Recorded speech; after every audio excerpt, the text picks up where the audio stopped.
বন্ধুরা, যারা যারা এই ভিডিওর পার্ট 1 দেখোনি, পার্ট 1 দেখে আসো, না হলে পার্ট 2তে কিছু বুঝতে পারবে না। আর প্রতিটা মুখে চোখ দিয়ে গরম জল ঝরছে। হঠাৎ পিছন থেকে দরদর করে জল পড়ার শব্দ। হঠাৎ একটা মহিলার কণ্ঠের আওয়াজ, আমাদের কান্না থামিয়ে দাও, আমাদের জায়গা তোমরা নাও। মুহূর্তের মধ্যে গুহার দরজা অদৃশ্য হয়ে গেল। রোহিত দৌড়াতে গিয়ে পড়ে গেল আর অনুভব করলো তার পায়ের গোড়ালি গরম। অদৃশ্য হাত এসে তাদের চেপে ধরলো।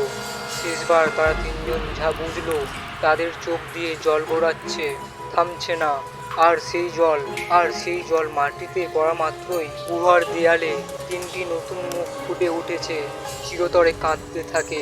পরের দিন গ্রামবাসীরা গুহার সামনে শুধু 3 জোড়া ভেজা জুতো পেল, আর গুহা থেকে শোনা গেল নতুন 3টি কণ্ঠের কান্না।